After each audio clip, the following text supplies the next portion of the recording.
Hello students, this is Akanksha Mishra. I hope you all are doing good. So students, in today's class, we are going to talk about the chapter number 16. हम revise करेंगे chapter number 16 and the name of the chapter is our surroundings. Okay? So we will do the revision of this chapter. हम इस पूरे chapter को revise करेंगे and recall the every point which we have studied, already studied. Okay? सारे points को recall करेंगे. So first thing, this is chapter is about our surroundings, and our surroundings includes what? Our surroundings includes air, right? Our surroundings includes air, water, land and all other things. Okay? Air, water and land. So this will be the motto, the objective of this chapter. We will talk about our surroundings, and we will talk about importance of keeping our surroundings clean. कैसे क्यों हमें अपने surroundings को clean रखना चाहिए, इसके बारे में बात करेंगे. And we will talk about importance of 3 R's, the reuse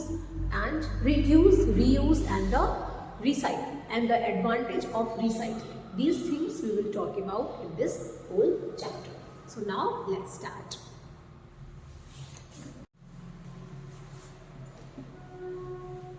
The first thing we will learn is about our surroundings. हमारे सराउंडिंग्स में क्या क्या चीज़ें. So let's talk about that. Okay, so our surroundings मतलब हमारे चारों ओर. ओके, हमारे चारों ओर क्या क्या चीज़ें आती हैं. If you will look it this one, okay, in this you will find it include air, water and land. It includes these things. हमारे सराउंडिंग्स में ये सब चीज़ें आती हैं. एंड इन आवर होम और इन आवर नेबरहुड, अगर हम अपने घर की बात करो, अपने नेबरहुड की बात करो, you will find our the surroundings safe, right.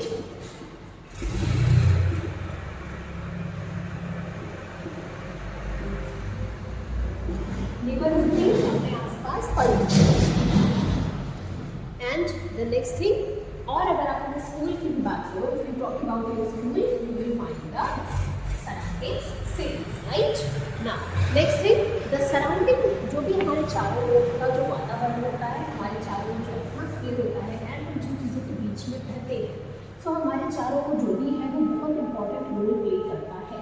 वो बहुत इंपॉर्टेंट रोल प्ले करता है आपके ग्रोथ में एंड आपकी थिंकिंग में एंड आपके हेल्थ के पर्पज से भी. सो हम जब भी अगर अपने घर की बात करें, okay, if we talk about our house, अगर हम अपने घर की बात करें, so we want to live in a ventilated place, ventilated house.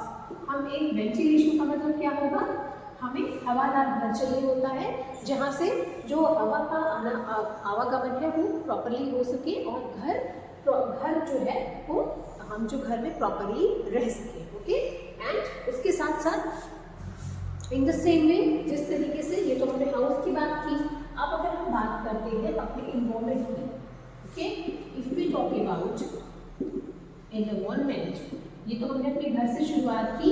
अगर आप अपने इन्वायरमेंट की बात करो यानी वातावरण की, आपके चारों, आपके आसपास चारों ओर, ओके, जो चारों ओर जो एरिया उसकी बात करो, that should always be clean. जिस तरीके से हमें घर क्लीन, घर वेंटिलेटेड चाहिए होता है, हवादार चाहिए होता है, ओके, जिससे हवा का आगमन प्रॉपरली हो सके, घर ठीक से रह सके एंड हम भी ठीक से रह सके, हेल्दी रह सके. इन द सेम वे जो इन्वायरमेंट है उसका भी क्लीन रहना इम्पॉर्टेंट है. Whether if you are living in a ventilated house, अगर आप एक वेंटिलेटेड हाउस में रह रहे हो but your environment is not clean, then it is going to affect your health. Okay, so अगर आपका घर प्रॉपरली वेंटिलेटेड है but if you are living near a factory, तो क्या होगा, दिन भर आपके घर में क्या आएगी, दिन भर आपके घर में जहरीली गैसेस आएंगी, केमिकल्स की स्मेल आएगी. So is it good? अगर आपका घर तो क्लीन है, वेंटिलेटेड है, बट आपका इन्वायरमेंट ही नहीं ठीक है, then how can you live there properly? आप प्रॉपरली वहाँ रह नहीं सकते, right. So that's why the surrounding is important. Now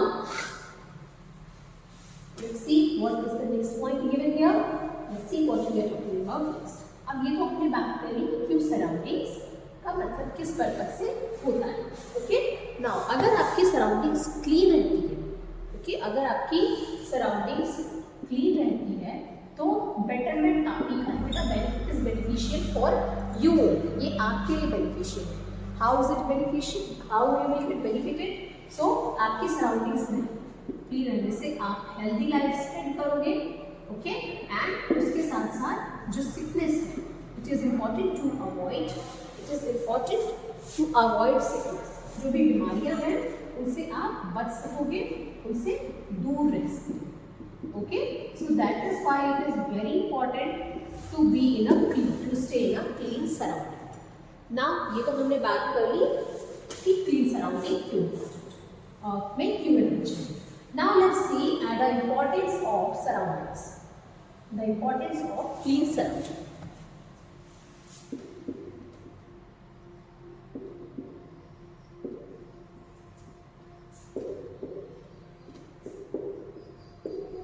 Importance of clean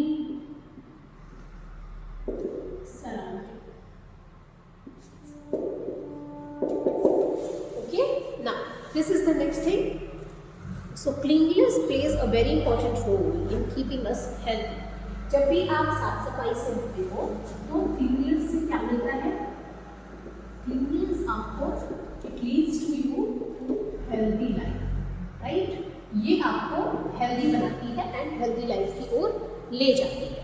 जिस तरीके से वी टेक बाथ, हम डेली नहाते हैं, we brush our teeth, so we brush teeth, right, and we regularly cut our nails, तो उसके बाद if we wear clean clothes, अगर हम साफ सुथरे कपड़े पहनते हैं then it is going to do what, इस सबसे क्या होगा, it is going to make you a better person and a healthy person, okay, if we do these things.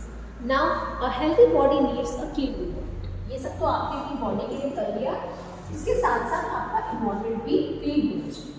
आपका जो भी इन्वायरमेंट है जहाँ पे आप रह रहे हो that should also be clean, जैसा मैंने कुछ देर पहले भी बताया। Why, because the hygiene and sanitation, hygiene and sanitation आपके इन्वायरमेंट को क्लीन बनाने में बहुत ही इंपॉर्टेंट रोल प्ले करते हैं, okay, so now let's see what is the next. अगर आप हाइजीन मेंटेन करते हो, ओके, एंड आपके आसपास जो साफ सफाई है वो प्रॉपरली है, सैनिटेशन जो है वो प्रॉपरली है, एंड आप अपना ख्याल प्रॉपरली रख रहे हो, हाइजीन मेंटेन करते हो, तो क्या होगा, ये जो है दोनों ही प्ले करते हैं एक बेटर सराउंडिंग्स में, ओके, इंपॉर्टेंट रोल। अगर ये दोनों आपने कर लिया it means your surrounding is going to be very clean, okay. Now after this you will see, after this dirty surroundings, अगर आप dirty surrounding में रह रहे हो, if you are living in dirty surroundings, अगर आप इसी तरीके से dirty गंदे वातावरण में, गंदे जगह पे रह रहे हो, गंदा प्लेस है आपके आसपास, आप खुद हाइजीन मेंटेन नहीं कर रहे हो, आपके नेल्स रेगुलरली कट नहीं हो रहे हैं, आप डेली बाथ नहीं ले रहे हो, डेली ब्रश नहीं कर रहे हो, फिर उससे क्या होगा, आपके आसपास जो है वो गंदगी पनपी हुई है एंड गंदा पानी है, पानी स्टोर होके रखा हुआ है, एंड अगर आपने आप फ्रेश फूड नहीं खा रहे हो तो उस सिचुएशन में क्या होगा, जो डर्टी सराउंडिंग्स होता है इससे क्या होता है, इससे जर्म्स कॉज होते हैं, सो इससे जर्म्स एंड बैक्टीरिया जो कीटाणु होते हैं, ओके, वो पनपते हैं, एंड अगर जर्म्स पनपते हैं तो फिर डिजीजेज आते हैं, बीमारियाँ, ओके, अगर जर्म्स पनपेंगे, जर्म्स आते हैं, कीटाणु पैदा होते हैं, तो उससे बीमारियां आती हैं, और बीमारियां जैसा कि कौन कौन सी बीमारियां हो सकती हैं अगर आपकी सराउंडिंग्स क्लीन नहीं है, तो it can be cholera, it can be typhoid, right, इस तरीके की जो बीमारियां हैं वो आपको फेस करनी पड़ सकती हैं, and it is also dengue, okay, अगर आपके यहाँ पानी आपने स्टोर करके रखा हुआ है, बहुत दिनों तक स्टोर है, तो वहाँ पे डेंगू वाले मच्छर जो है वो पैदा हो जाते हैं, then it is going to be very harmful for you, because dengue जो होता है it's going to affect you very bad, affect your health very bad. तो ये जो होते हैं ये जो बीमारियां होती हैं ये डर्टी सराउंडिंग्स में रहने से होती हैं। नेक्स्ट इज जो भी अगर आपने वाटर स्टोर करके कहीं भी रखा, जैसे मैंने कहा if you are just storing water anywhere और एनी प्लेस, तो क्या होगा, वहाँ पे मच्छर का जन्म होगा। एंड अगर मच्छरों का जन्म हुआ तो उससे क्या होगा, अगर मच्छरों का जन्म हुआ देन उससे एक और बीमारी होती है, that is known as malaria. Malaria मच्छरों के काटने से होता है। एंड ये भी पानी, अगर आप गंदे सराउंडिंग से पानी स्टोर कर रहे हो, गंदे पानी में इनका भी जो जन्म है वो होता है। Okay, so this was the whole thing, importance of the clean surrounding. Now come to the next thing.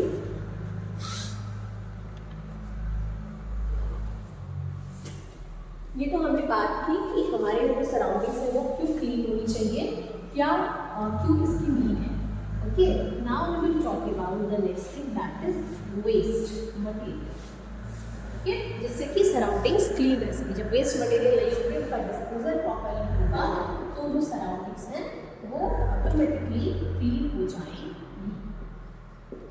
Okay, so waste materials, most of you आपने स्कूल्स में सुना होगा, क्राफ्ट वगैरह में we have to make something with by using the waste material. We are not allowed to use to buy anything from the market, we have to make something which is creative with the help of the waste which is we can find at our home. अपने घर में जो भी waste है उससे कुछ चीज़ें, कुछ क्रिएटिविटी करना। बट नाउ सी वेस्ट होता क्या है। ओके, वेस्ट ऐसी चीज़ों को रिफर करता है, so those things which have no use. Okay, those things which have no use.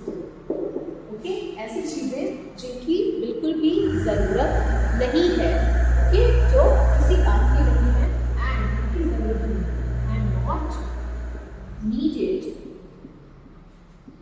And not needed any more, जिनकी ना तो ज़रूरत है ना वो किसी उपयोग के लायक है। So these things are known as, ये सब क्या होते हैं, ये सब कहलाते हैं वेस्ट। इन्हें क्या कहते हैं हम, इन्हें कहते हैं waste.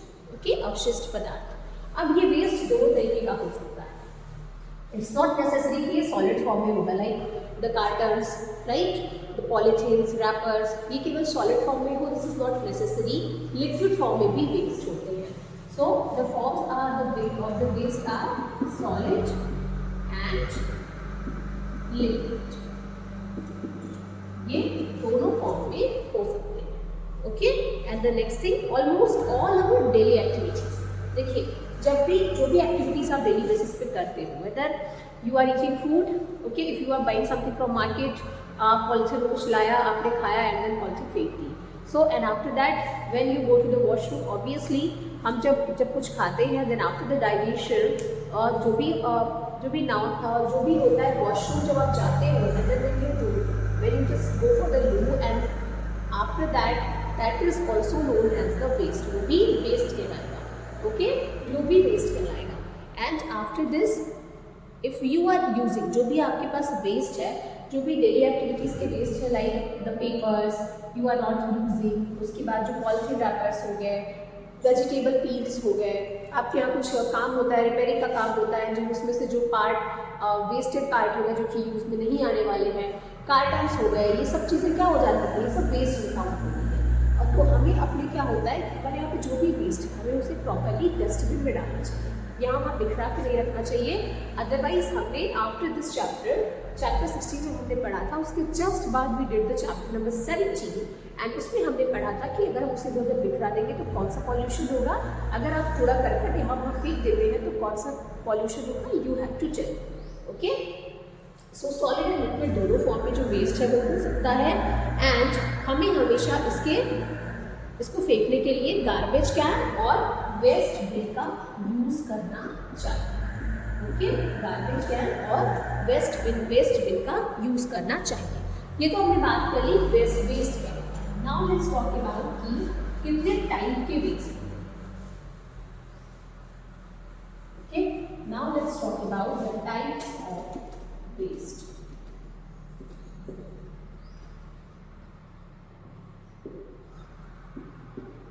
The types of waste कितने प्रकार के होते हैं? All the waste which generate can be divided into two types. जो वेस्ट होते हैं वो दो टाइप के होते हैं एंड वो कौन कौन से तरह के होते हैं? The first type is biodegradable waste. Biodegradable waste. Okay, biodegradable waste. And the second is non-biodegradable waste. The second is non-biodegradable waste. ठीक है, ये दो तरीके के वेस्ट जो है वो पाए जाते हैं. Now let's see कि biodegradable waste क्या होता है. So I am going to differentiate both of them. उसके साथ साथ मैं दोनों के बारे में भी आपको बता दूंगी. So जो biodegradable waste होता है उसमें आते हैं आपके ऐसे वेस्ट जो कि इजीली सॉइल में एब्जॉर्ब हो जाता है. क्या हो जाता है ना? That is going to be easily absorbed by the soil. ये क्या होगा? सॉइल के द्वारा इजीली एब्जॉर्ब हो जाएगा. And if we talk about कि कौन कौन से वेस्ट इसमें आते हैं, बायोडिग्रेडेबल वेस्ट में कौन कौन से वेस्ट आते हैं, तो जैसे हो गया vegetable peel, okay, vegetable peels, old cloth, right, पुराने कपड़े, ये सब किसमें आते हैं? सो ये सब किसमें आते हैं? ये सब आते हैं आपके बायोडिग्रेडेबल वेस्ट. इसके साथ साथ जैसे फॉलन लीव्स जो पत्तियां गिरती हैं, फॉलन लीव्स जो पत्तियां गिरती हैं, वो ये सब आएंगे आपके एक्सेप्ट. ये सब आपके आएंगे बायोडिग्रेडेबल वेस्ट. ये क्यों बायोडिग्रेडेबल वेस्ट कहलाते हैं? क्योंकि ये सड़ने गलने के बाद जब ये मिट्टी के टच में आते हैं, जब ये जमीन पे होंगे एंड अगर आप उसको मिट्टी को गड्ढा करके उसमें डाल दो तो कुछ दिन बाद ये मिट्टी में ही इजिली एब्जॉर्ब होकर मिक्स हो जाते हैं. ये सब ओके, ये क्या कहलाते हैं? Biodegradable waste. Now let's talk about the non biodegradable waste.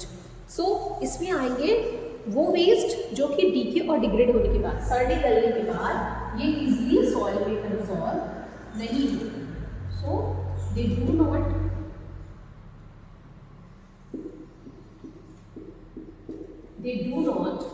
absorb or mix in soil.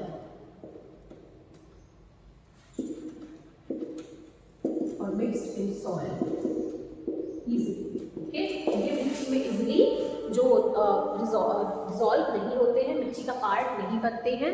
And इसमें कौन सा आएगा? The first thing which is very harmful for our environment, polythene.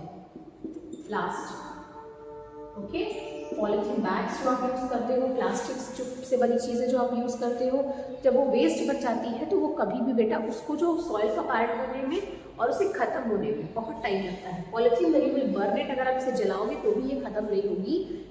ये जस्ट मेल्ट होके ये श्रिंक हो जाएगी, सिकुड़ जाएगी, बट वो कभी भी ख़त्म नहीं होती. So that is why it is very dangerous for the environment. उसके बाद अगर हम बात करें तो एल्यूमिनियम, ओके, मेटल जो भी धातु होते हैं,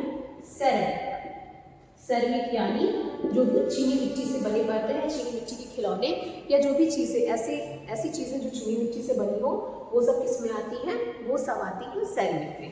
सो ये सब क्या हो गए? These are the non biodegradable waste. ये क्या कहलाएंगे? Non biodegradable waste. Okay, now come to the next thing. ये था बायोडिग्रेडेबल जो कि इजीली सड़ने गलने के बाद सॉइल का पार्ट बन जाएगा. They will easily become the part of the soil after decaying and degrading. But the non-biodegradable waste will not become the part of the soil easily.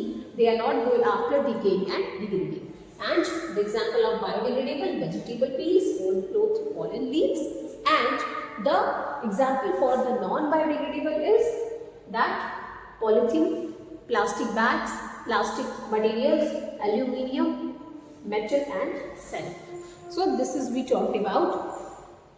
how we talked about the type of waste.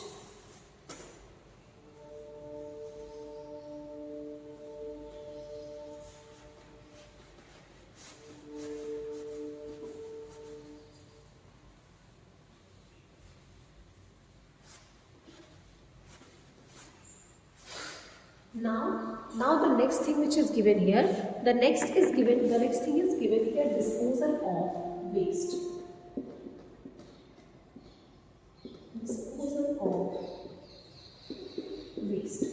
अब waste तो obviously हम per day हर दिन waste generate करते हैं, waste produce करते हैं, but हम उस वेस्ट को किस तरीके से डिस्पोजल उसका करते हैं, यानी किस तरीके से उसको ख़त्म करते हैं, किस तरीके से उसको डिस्पोज करके उसको हम ख़त्म करके वापस से उसको जो वेस्ट है वो हर जगह फैला न रहे, उसे ख़त्म करके हम उसको एकदम नष्ट कर देते हैं, जिससे कि वो हमारे इन्वायरमेंट के लिए भी अच्छा है और हमारे लिए भी हम क्लीन सराउंडिंग्स में रह सके। विदाउट डिस्पोजल जो जर्म्स हैं वो पनपेंगे, वेस्ट हर जगह फैले होंगे, तो that is not going to be good for our health too. So now in the next class we will talk about the disposal of waste and liquid and solid. दोनों waste के disposal की बात करेंगे। Liquid waste है तो कैसे disposal होगा, and solid waste है तो वो उसका डिस्पोजल कैसे होगा, इन दोनों के बारे में हम बात करेंगे नेक्स्ट क्लास में। So for now we are done. I will meet you in the next class. Thank you.